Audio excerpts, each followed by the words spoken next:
હિમાચલ પ્રદેશમાં સતત હિમવર્ષાના કારણે ગૌહર ખીણ અડધા કલાક સુધી ઠપ થઈ ગઈ હતી। ગૌહર સબ ડિવિઝનમાં મોટાભાગના સ્થળોએ આકાશમાંથી ભારે કરા પડ્યા હતા।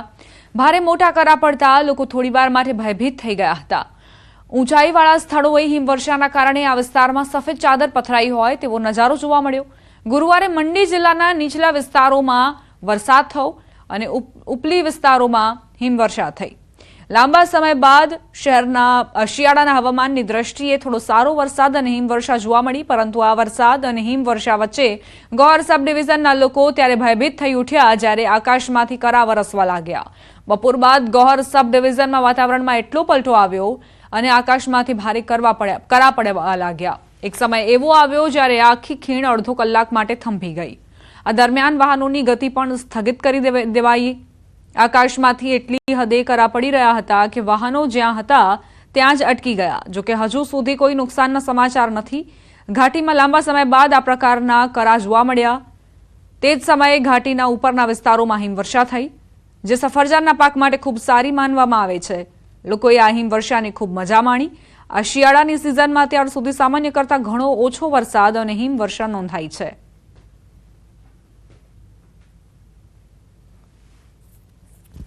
ચંબા જિલ્લાની ઉપરની પહાડીઓમાં હિમવર્ષા અને નીચેના વિસ્તારોમાં ફરી વરસાદ શરૂ થયો છે।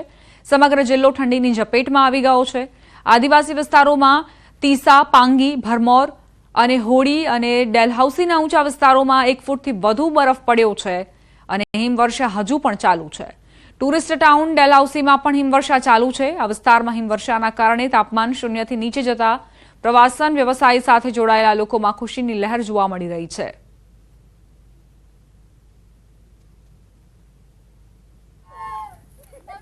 मुंबई से आई हूँ। मेरा नाम इकरा बेग है। यहाँ हम लोग डलहौजी में आए थे, फर्स्ट टाइम बर्फ देखने के हिसाब से आए थे। कल से दुआ कर रही थी कि यहाँ पे स्नो और आज फाइनली यहाँ पे स्नो हो ही गई। Oh my God, I can't believe it. My name is Taiba, I am from Mumbai और हमें नहीं लगा था डलहौजी में बर्फ देखने मिलेगी लाइव, पर अभी देखने मिल रही है तो इट्स ड्रीम्स कम्स ट्रू। यहाँ पे लाइव पहली बार स्नोफॉल देखने को मिली है तो वी फील वेरी हैप्पी। बच्चों के साथ बहुत अच्छा लग रहा है। હિમાચલ પ્રદેશના પર્યટન શહેર મનાલી અને આસપાસના વિસ્તારોમાં હવામાનમાં ફરી એકવાર પલટો આવ્યો છે અને મોડી રાતથી હિમવર્ષા ચાલુ છે। આવી સ્થિતિમાં ઘાટીના લોકોને લાંબા સમય બાદ વરસાદ અને હિમવર્ષાથી રાહત મળી છે અને ખેડૂતો અને માળીઓને પણ તેમના કામકાજ કરવામાં સરળતા રહેશે। પર્યટન શહેર મનાલીની વાત કરીએ તો અહીં પણ સવારથી જ અટલ ટનલ સોલંગ નાલામાં હિમવર્ષા શરૂ થઈ ગઈ છે, જેના કારણે ખીણનું તાપમાન પણ ઘટી ગયું છે। પ્રવાસીઓ પણ હિમવર્ષાનો આનંદ માણી રહ્યા છે। अनबिलीवेबल, इसके बारे में मतलब मेरे पास शब्द नहीं है। इतना अच्छा नज़ारा कभी देखा नहीं और हमने एक्सपेक्ट नहीं किया था सोलांग वैली में हमें इतना बर्फ मिलेगा, तो यहाँ भी हमें अच्छा लग रहा है। बहुत अच्छा फील हो रहा है। लग रहा था कि फरवरी में स्नोफॉल का मौका नहीं मिलेगा, लेकिन मिल गया है और अच्छी स्नोफॉल भी हो रही है और मजा भी लूट रहे हैं।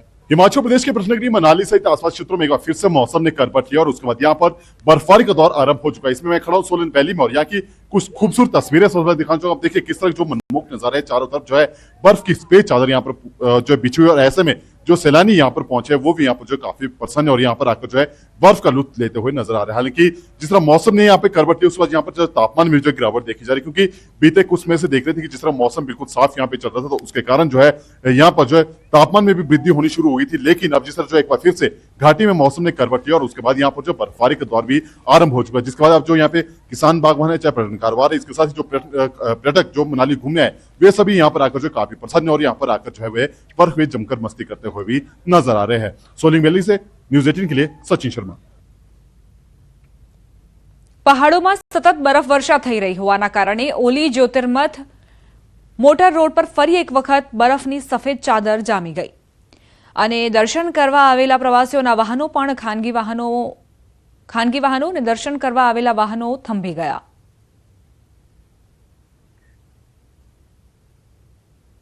पहाड़ से ही है, बट इतनी बर्फ गिरते हुए और इतनी ज्यादा बर्फ गिरते हुए कभी नहीं देखा। ऊपर तो बहुत ही अच्छा है। से आए हम लोग महाराष्ट्र से जी। बस हमारी ऊपर फंसी हुई है, बड़ी मुश्किल से जिप्सी मिली है, जिप्सी से नीचे जा रहे हैं।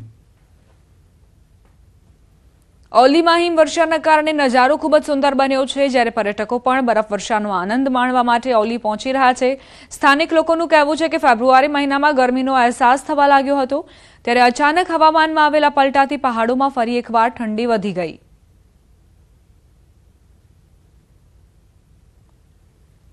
ઋષિકેશમાં હવામાન વિભાગની આગાહી અનુસાર હવામાનમાં પલટો જોવા મળ્યો. મોડી રાત્રે પવન સાથે વરસાદ ખાબક્યો અને પહાડી વિસ્તારોમાં બરફવર્ષા થઈ, જેના કારણે ઠંડીમાં વધારો નોંધાયો.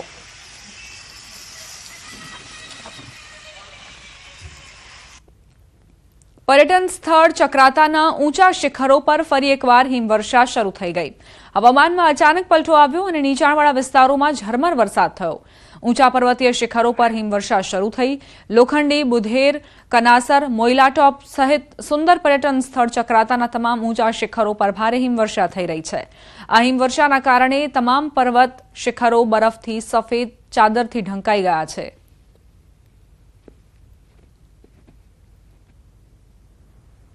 ઉત્તરકાશી જિલ્લામાં નીચાણવાળા વિસ્તારોમાં વાદળછાયું વાતાવરણ જોવા મળ્યું. ગંગોત્રી, યમુનોત્રી સહિતના ઉચ્ચ વિસ્તારોમાં ભારે હિમવર્ષા થઈ.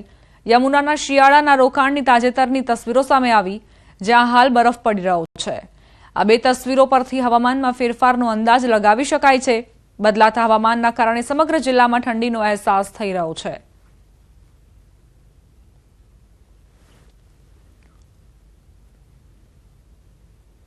ઉત્તરકાશી જિલ્લાના મુખવામાં સતત હિમવર્ષા થઈ રહી છે. હિમવર્ષાના કારણે સમગ્ર ગામ બરફની સફેદ ચાદરથી ઢંકાઈ ગયું.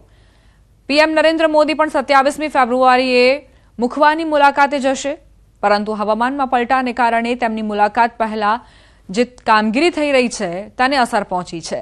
જોકે મુખવા મંદિરની આસપાસ ચાલી રહેલા ડેકોરેશનનું કામ પૂર્ણ થઈ ગયું છે અને મંદિર ખૂબ જ સુંદર દેખાઈ રહ્યું છે, જેની તસવીરો પણ સામે આવી.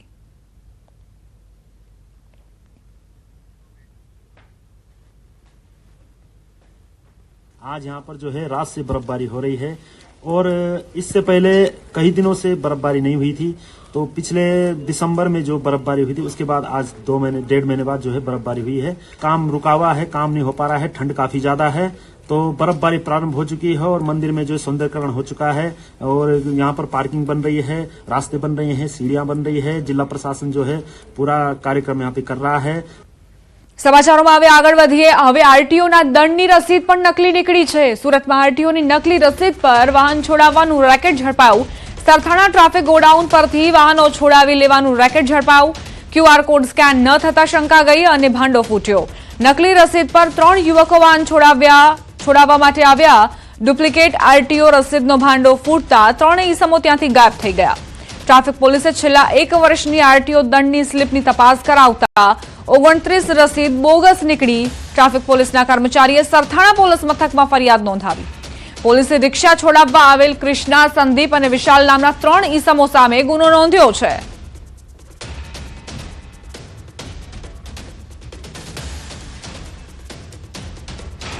આરટીઓની જે રિસિપ્ટ હોય એ રિસિપ્ટની ઉપર એક ક્યુઆર કોડ આપેલો હોય છે. તો આ ક્યુઆર કોડ જો મોબાઈલની અંદર સ્કેન કરો તો એની ડિજિટલ પાવતી આપણે જોઈ શકીએ. તો આ જે વ્યક્તિ રસીદ લઈને આવેલા હતા અને આપીને ગયેલા હતા, એમની રસીદ ઉપરનો જે ક્યુઆર કોડ હતો એ ચેક કરતા એ ડિજિટલ રિસિપ્ટ ડેવલપ થઈ નહીં. એટલે એ અમારા એલઆરએ થોડું વધારે અભ્યાસ કર્યો અને અમારી જે ફાઇલ હતી છેલ્લા 1 વર્ષની, એ ફાઇલની અંદર જે રસીદો રજૂ થયેલી હતી આરટીઓની, એ તમામની એણે ક્યુઆર કોડથી ખરાઈ કરી. તો એમાં 29 જેટલા બીજા વાહનોની પણ રસીદો બોગસ હોવાનું જાણવા મળેલું. સંવાદદાતા કીર્તેશ જોડાઈ ગયા છે વધુ જાણકારી સાથે. કીર્તેશ, આ દંડની નકલી રસીદનો ભાંડો કઈ રીતે ફૂટ્યો? બિલકુલ, સુરતમાં અમુક વાહન ચાલકો બેફામ ગતિએ ગાડીઓ અપાડતા હોય છે, જેને લઈને સુરત ટ્રાફિક પોલીસ દ્વારા તેમને આરટીઓના દંડ આપવામાં આવે છે, ગાડી જમા કરી દેવામાં આવે છે અને દંડ ભર્યા બાદ ગાડી પરત કરવામાં આવતી હોય છે. ત્યારે 3 જેટલા વિસ્તારમાં રિક્ષા છોડાવવા માટે સરથાણા વિસ્તારમાં રિજન 1 ટ્રાફિકના ગોડાઉન પર પહોંચ્યા હતા. ત્યાં જે રસીદ ઉપર બારકોડ હતો, તેમાં ત્યાં ટ્રાફિક જવાનોને શંકા જતા બારકોડ સ્કેન કરવાનો પ્રયાસ કર્યો હતો, પણ બારકોડ સ્કેન ન થતા સમગ્ર મામલો સામે આવ્યો હતો. જોકે 3 યુવાનો ભાગી છૂટવામાં સફળ રહ્યા હતા અને ટ્રાફિક પોલીસ ખ્યાલ આવી ગયો હતો કે આ રસીદ બોગસ છે, જેને લઈને સરદારના પોલીસ સ્ટેશનમાં ફરિયાદ નોંધવામાં આવી છે અને છેલ્લા 1 વર્ષમાં આરટીઓ દ્વારા જે દંડ લોકોએ ભર્યા છે તેની રસીદો મંગાવી ચેક કરવાનું કામગીરી શરૂ કરવામાં આવી છે. એટલે કે દંડના પૈસા ભર્યા અને રસીદ બતાવ્યા બાદ જ વાહન ટ્રાફિક પોલીસ પરત આપતી હોય છે. ત્યારે આ મસ્ત મોટું કૌભાંડ બહાર આવતાની સાથે જ હવે ટ્રાફિક પોલીસ એલર્ટ મોડ પર આવી આ મામલે તપાસ શરૂ કરી છે. આભાર.